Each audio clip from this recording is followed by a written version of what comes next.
তো হ্যাভিওন এই ভিডিও তোমাদের third semester history honours DSC 3 suggestions দিয়ে দেবো। অ্যান্ড যারা third semester pure general MDC 3 আছে তোমরা কিন্তু সাজেশনটা ফলো করতে পারো, কেননা তোমাদের সিলেবাসটা সেম। সো তোমরা একটুখানি ভিডিও কোয়ালিটি বাড়িয়ে নিও, কেননা কম্পিউটার রেকর্ড হচ্ছে ওই জন্য।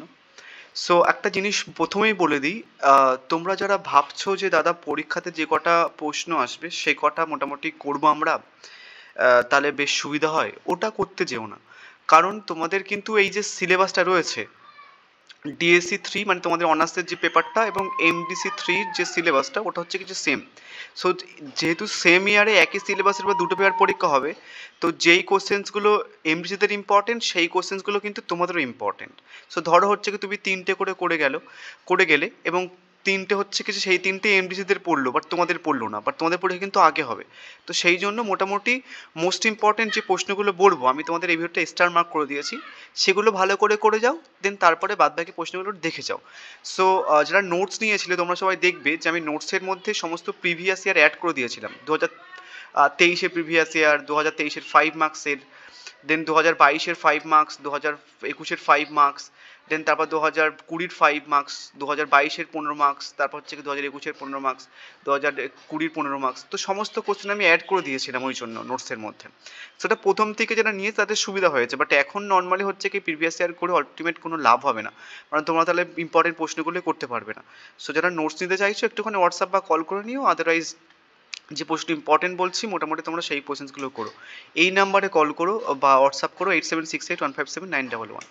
এবার চলো কোশ্চেন্সগুলো দেখে নাও কোনগুলো সব থেকে বেশি ইম্পর্টেন্ট। যেগুলো সব থেকে বেশি ইম্পর্টেন্ট তার সাইডে সব থেকে বেশি স্টার মার্ক করা রয়েছে। 5 মার্কসের জন্য প্রাচীন ভারতের দাস ব্যবস্থার প্রচলন নিয়ে মেগাস্থেনিসের বক্তব্য কি যথার্থ ছিল, এটা বিশাল ইম্পর্টেন্ট প্রশ্ন। তারপরে প্রশ্ন হচ্ছে গান্ধার শিল্পশৈলীর উপর সংক্ষিপ্ত টিকা লেখো। গান্ধার শিল্প এবং মথুরা শিল্প ইম্পর্টেন্ট, বাট সব থেকে বেশি ইম্পর্টেন্ট হচ্ছে কি যে গান্ধার শিল্প, তো মথুরা শিল্প করতে চাইলে করে রাখতে পারো। নেক্সট প্রশ্ন হচ্ছে গৌতমীপুত্র সাতকর্ণীর কৃতিত্ব সংক্ষিপ্ত বিবরণ দাও। এটা একটুখানি কম ইম্পর্টেন্ট এই প্রশ্নের তুলনায়, যে দুটো স্টার মার্ক করা হয়েছে। নেক্সট প্রাচীন ভারতের ইতিহাস রচনায় অর্থশাস্ত্রের গুরুত্ব লেখো। এটা বিশাল ইম্পর্টেন্ট প্রশ্ন, অনেকগুলো স্টার মার্ক করা হয়েছে।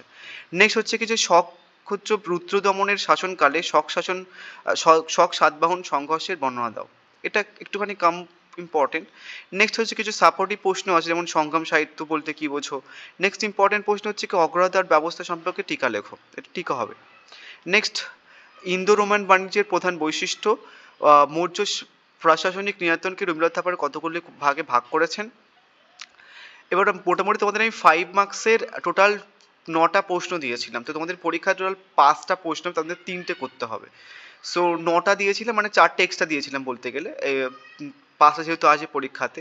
এবার তুমি যদি মনে করো দাদা একদম কনসাইজ করে দাও, একদম কম প্রশ্ন বলে দাও, তাহলে তুমি জাস্ট যেগুলো বেশি স্টার মার্ক করা রয়েছে, মানে একটা বেশি স্টার মার্ক করা রয়েছে, এটা বেশি স্টার মার্ক করা রয়েছে, এটা একটুখানি কম স্টার মার্ক, তাহলে স্টার মার্ক কটা প্রশ্ন, একটা দুটো তিনটে চারটে পাঁচটা, 6টা, তাহলে 6টা প্রশ্ন স্টার মার্ক করা হচ্ছে বেশি। তো তুমি 6টা প্রশ্ন খুব ভালো করে যাও এবং সব থেকে বেশি ভালো করে যাও যেগুলো বেশি স্টার মার্ক করা রয়েছে, দেন বাদ বাকি প্রশ্নগুলো দেখে যেও। যদি calculative questions by chance tough করো তাহলে বাকি প্রশ্নগুলো কিন্তু কাজে লাগবে। বুঝা গেছে?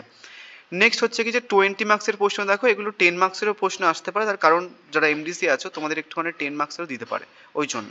সো প্রথম সব থেকে বেশি ইম্পর্টেন্ট প্রশ্ন 20 মার্ক বা 10 মার্কসের জন্য, সাম্রাজ্য বিজেতা হিসেবে সমুদ্রগুপ্তের কৃতিত্ব মূল্যায়ন করো। বিশাল বিশাল ইম্পর্টেন্ট প্রশ্ন। নেক্সট হচ্ছে কি তোমার কুষাণ সম্রাট কনিষ্কের রাজনৈতিক ও সাংস্কৃতিক কৃতিত্বের বিবরণ দাও। একটুখানি কম ইম্পর্টেন্ট মানে এই প্রশ্নের তুলনায়, তা দুটো স্টার মার্ক করার। তারপরে সব থেকে বেশি ইম্পর্টেন্ট প্রশ্ন হচ্ছে কি প্রাচীন ভারতের শূদ্র ও অস্পৃশ্যদের স্থান নির্ণয় করো। এটা বিশাল ইম্পর্টেন্ট প্রশ্ন। নেক্সট হচ্ছে কি তোমার কর ব্যবস্থার বিশেষ উল্লেখপূর্বক মৌর্য অর্থনীতির উপরে সংক্ষিপ্ত টিকা লেখো। একটা বিশাল ইম্পর্টেন্ট প্রশ্ন, 3টে স্টার মার্ক করা আছে। নেক্সট ধর্মশাস্ত্র অনুযায়ী প্রাচীন ভারতের নারীর সম্পত্তির ও বিবাহ ব্যবস্থার একটি চিত্র দাও। প্রাচীন ভারতে নারীর সামাজিক মর্যাদা, এটা অড প্রশ্ন কিন্তু, এটাও কিন্তু বিশাল ইম্পর্টেন্ট প্রশ্ন। নেক্সট হচ্ছে কি তোমার কিছু স্থাপত্যিক প্রশ্ন আছে, দ্বিতীয় চন্দ্রগুপ্তের কার্যাবলী মূল্যায়ন করো। অজন্তা গুহার চিত্রের উপর সংক্ষিপ্ত টিকা লেখো। নেক্সট হচ্ছে কি তোমার পল্লব স্থাপত্য বা ভাস্কর্য, ঠিক আছে ভাস্কর্যটা লিখে নিও, ভাস্কর্যটা কিন্তু লিখে নেবে, এটা পল্লব স্থাপত্য ভাস্কর্য কিন্তু ইম্পর্টেন্ট। নেক্সট কিছু সাপোর্টিভ প্রশ্ন, মৌর্য সাম্রাজ্যের পতনের কারণ, উত্তর ও দক্ষিণ ভারতের বিজয়, সমুদ্রগুপ্ত মানে অনুষ্ঠিত রাজ্য জয়, নীতি পার্থক্য বিচার করো। গুপ্ত যুগকে ভিত্তি যুগ ভূমি বলে কেন চিহ্নিত করা হয়। সো তুমি তাহলে মোটামুটি যারা একদম কম পড়তে চাইছো স্টার মার্ক প্রশ্নগুলো করে যাবে। এবং যারা একটুখানি পড়া হয়ে গেছে বা কিছু, তোমরা বাকি সাপোর্টিভ প্রশ্নগুলো দেখে যেও। কী কী দেখো স্টার মার্ক পড়া প্রশ্ন? পল্লব সাহিত্য মানে স্থাপত্য ভাস্কর্য একটা। নেক্সট হচ্ছে কি যে তোমার ধর্মশাস্ত্র অনুযায়ী প্রাচীন ভারতের নারীর সম্পত্তির উপর বা প্রাচীন ভারতের নারীর সামাজিক মর্যাদা, দুটো হলো। নেক্সট তিনটে, চারটে, পাঁচটা আর ছটা, এখানটা ছটা। তো এবার ছটা প্রশ্ন দিয়েছি, দেখবি যে কিছু কিছু প্রশ্ন মানে অনেকগুলো স্টার মার্ক করা হয়েছে। যেমন এই একটা সব থেকে বেশি ইম্পর্টেন্ট গুরুত্বপূর্ণ প্রশ্ন, এই একটা সব থেকে বেশি ইম্পর্টেন্ট গুরুত্বপূর্ণ প্রশ্ন, আর একটা সব থেকে বেশি গুরুত্বপূর্ণ প্রশ্ন, আর এই একটা সব থেকে বেশি গুরুত্বপূর্ণ প্রশ্ন। তুমি দেখবে সব থেকে বেশি ইম্পর্টেন্ট গুরুত্বপূর্ণ প্রশ্ন 20 মার্কসের আমি 4টে দিয়েছি, 5 মার্কসের হচ্ছে কি যে 3টে দিয়েছি। ধরো 7টা প্রশ্ন করলেও মোটামুটি তুমি হচ্ছে কি যে সাফলি পাবে না, লিখে আসতে পারবে। যাদের একদম প্রিপারেশন খারাপ, এই 7টা প্রশ্ন করে যাও। এবং যারা 7টা প্রশ্ন কমপ্লিট হয়ে গেছে অলরেডি, তোমরা বাদ বাকি মোটামুটি যে স্টার মার্ক প্রশ্নগুলো দেন সেগুলো করে রাখতে পারো। দেন সেগুলো যদি কমপ্লিট হয়ে যায়, বাদ বাকি সাপোর্টিভ প্রশ্নগুলো দেখে যাও। তাহলে তোমার কোনো অসুবিধাই হবে না, সব কটা প্রশ্ন তুমি পরীক্ষাতে লিখে আসতে পারবে। ডিএসসি 4-এর জন্য আমি এমন টাইপের একটা সাজেশন ভিডিও পোস্ট করবো, এবং ডিএসসি সেক 3-র জন্য। এবং তোমরা কিন্তু প্রথম আগে থেকে নোটস নিতে পারো, তার কারণ নোটসের মধ্যে আমি প্রথম দিক থেকেই একদম পুরো প্রিভিয়াস ইয়ারের কোশ্চেন্সগুলো দিয়ে দিই, সাথে হচ্ছে কি তোমাদের এটার সলিউশনসগুলো কিন্তু দিয়ে দিই।